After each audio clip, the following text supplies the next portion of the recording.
የኔ ፍቅር ታገቢኛለሽ? አዎ አገባለሁ።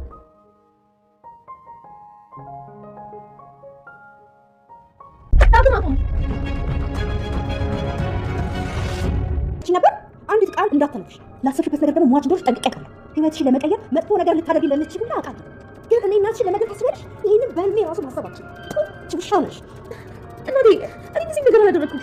ቆይ ቤት ስታስቢ እኔ እንደዚህ ነገር አድርጋለሁ? እኔ እንደዚህ አላደረኩም። ዝም በይ። በደንብ አድርጌ ስታደርጊ የነበረው ሁሉ አይቻልም። እኔ ለመምታት አመቺ ጊዜ ስጠብቂ በደንብ እያየሁሽ ነበር። ትስምኛለሽ? በሞቱ አባቴ ስም እምልልሻለሁ። እውነቱን አጋልጪ፣ ትክክለኛውን ነገር ነግሬ ከዚህ ቤት ትወጫለሽ። የዛኔ የእሷን ሀብት ብቻ ሳይሆን እኔንም እናትሽን ታጭኛለሽ።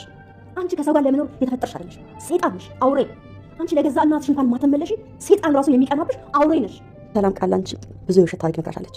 የዲኤንኤ ምርመራንም ሳይቀር ቀይራ አዛምናሻለች። እና ልጅሽ አይደለችም ብለሽ ራሱ አራስ ቤት ያለ ልጅ ችግርሽን ትነግሪዋለሽ? አልነግረውም። ለምን አትነግሪው?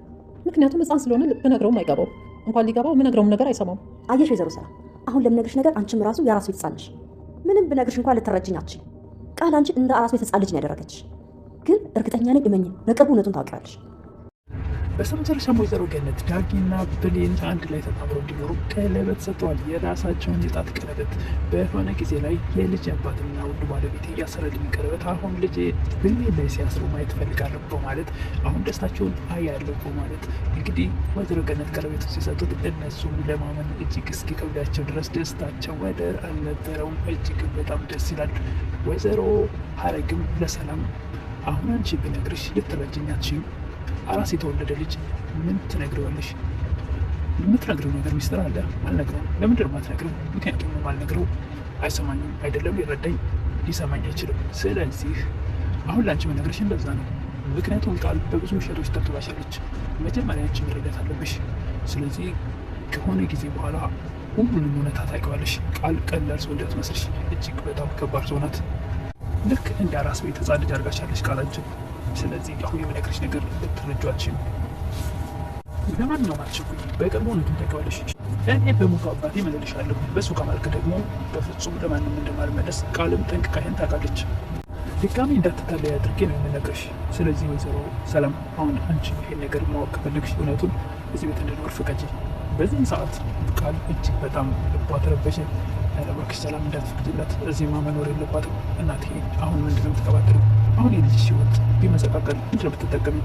እያለች ቃል ብቻዋን ማውራት ትጀምራለች። ከአጠገባቸው ወረቅ ብላ ደግሞ እናቴ በአባቷ መላ በጭራሽ ይፈልግ ቢሆን ወደኋላ አትልም ለመናገር። ስለዚህ ለምንድነው ታዲያ መንገር ከፈለገች አሁን ነው ያልነገረቻት? ለምን አሁን ማሳደር ነው ብዬ ታስፈልጋት? ወይዘሮ ሀረግም ብቻዋን እንደ ልጇ ማውራት ትጀምራለች። ሰላም ቃል እኮ ላንቺ ብዙ ሴቶችን ዋሽታሻለች። የዲኤንኤውን ምርመራ ውጤት ሳይቀርብ ቀይራ አሳምናሻለች።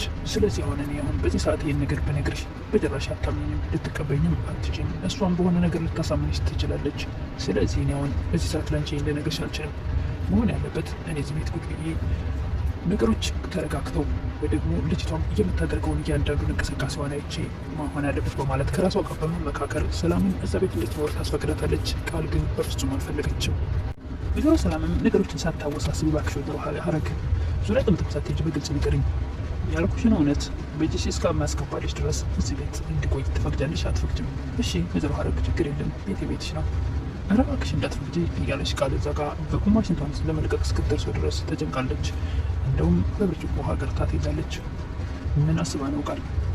ቃልም ወይዘሮ ሰላም ቤቴ ቤትሽ ነው ስላለች ለትክክለኛነቷ ቃል እጅግ በጣም ትደነግጣለች። ለምን ደነገጥሽ ትላለች ሰላም።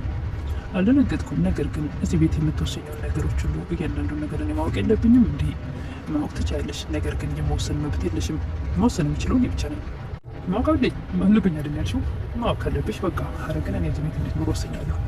ወይዘሮ ሰላምም በወይዘሮ ሀረግ እኔ አሁን በሰጩት ነው መሰለኝ ራሴን ገብቻ ረፍ በኋላ በደንብ እናወራለን ብላት ወይዘሮ ሀረግን ከጠገቧ ተነስታ ስትሄድ ቃል እጅግ በጣም ትናደዳለች፣ ትበሳጫለች። ይችኛዋ ሰላም መጣች። ልክ ሳሚ ደውሎ የነገራት ጊዜ የነበረችው ኃይለኛዋና ማንንም የማትሰማው አውሬዋ ሰላም መጣች። አሁን እንግዲህ ሰላም ይችኛዋ ለእኔ ከባድ ናት። በዛ ላይ ደግሞ ይቺ ብድና ኃይለኛ እናት ያለች ለሁለት ህይወቴን ሙሉ ሲኦል ያደርጉት ነው። ወይዘሮ ሀረግም ቃልን ወዳው ሰላም ወደ ውስጥ ስትገባላት ጆሮዋን ንቅ አድርጋ ይዛ አንቺ አረመኔ፣ እኔን እናትሽን በብርጭቆ ፈንክተሽ ልትገኝ ነበር። ምክንያቱም ስራ ብላ በደንብ ስታያት ነበረ። የብርጭቆ ሆን ይዛ እጇን የሆነ ነገር ስታደርገውና ጥርሷን ስትነክስ እናትና ልጅ ይታወቃሉ። በደንብ እያየቻት ነበር። ደግሞ የራስሽን ህይወት ለመቀየር የሰውን ህይወት ልታበላሽ ሁሉን ነገር ጠንቅቄ አውቃለሁ። ይህን ነገር ፈጽሞ አልፈቅድልሽም። የሰውን ህይወት እንድታበላሽ እና የራስሽን ህይወት እንድትቀይሪ በፍጹም አልፈቅድልሽም። ወይዘሮ ገነትም የልጃቸውን የዳጊን የሚለብሰውን ጃኬት እቅፍ አድርገው ልጄ ምን ልብስ ይሆን ልጄ ምን ውስጥ ይሆን ያለው ጋዝ በምትጨነቅበት ሰዓት ብሌንና አንድ ጓደኛ ይዘውት መጥተው በር ላይ ቁመው እናት የምታደርገው ቁሞ ያው ነበረ። ልጅም በስነ ስርዓት እናቱን ቁሞ ምን ያክል እንደምትወደው ከልቡ ቁሞ በጣም በደስታና በሀዘን ውስጥ ሆኖ ያያቸው ነበረ።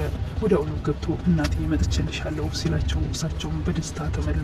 ወደ አሁኑም ከትንሽ ደቂቃ በኋላ ድሮ የዳጊ አባት የሰጣቸውን የሚያደርግላቸው ቀለበት ይሄ የባለቤቴና የልጅ አባት የሆነው ያደረገልኝን ከዘመናት በፊት ይህ ቀለበት ዛሬ ላይ ግን ዳጊ ለብሌን ሲያደርገው ማየትና መደሰት ፈልጋለሁ በማለት የምነግራችሁን ወይ ደግሞ ማሳያችሁን ወይ ደግሞ ያሰብኩትን ሀሳብ ላታምኑ ትችላላችሁ በማለት ምንድን ነው እናቴ ብለው ዳጊ እሳቸው ያሰቡትን ሀሳብና ቀለበቱ ሲያሳያቸው ለብሌን እንድታደርግላት እፈልጋለሁ ሲሉ እጅግ በጣም በደስታ ነበር ሁላቸውም ፊታቸው የተሞላው። ጓደኛው የዳጊና ብሌን ዳጊ እጅግ በጣም ወይዘሮ ገነትም አራቱ አንድ ላይ በደስታ ቀወጡት። ቤቱን በደስታ ተሞላ።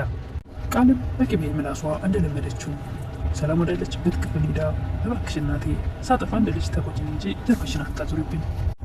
ዛሬ በጣም ተናድጄብሻለሁ። እንደውም ባላይሽ ደስተኛ ነኝ። ነገር ግን የባለፈው ነገር እንዲደገም አልፈልግም። ምናልባትም በኋላ ደግሞ ድጋሚ ልጸጸትበት ስለምችል፣ ስለዚህ እባክሽ ቃል ከቻልሽ ብቻዬን ተይኝ። ሳይሽ በጣም መጥፎ ስሜት ይሰማኛል። ከቤት ግን ላስወጣሽ አልችልም። ምክንያቱም ልጅ ነሽ። ወይዘሮ ሰላም እንግዲህ ወይዘሮ ሀረግ እውነቱን እስክታወጣላት ድረስ አሁንም ልጅ ናት የሚለውን ነገር ከውስጡ አልፋቀችውም። ደግሞ ውስጧ ላይ ያለ እባክሽ ለማንኛውም ለተወሰነ ጊዜ ብቻዬን ተይኝ። እንዳገኝሽ አልፈልግም። እናቴ ከክፍልሽ እንደወጣ እያደረግሽ ነው። አሁን የኔና አንቺ ነገር መሰለቻቸት እንዳይሆን አሁን ለጊዜው እንዳይሽ አልፈልግም። ከአጠገቤ ውጭለት እወጣልሻለሁ። አይደለም ከክፍልሽ ከቤትሽ ሳስወጥተሽኛ ነበር።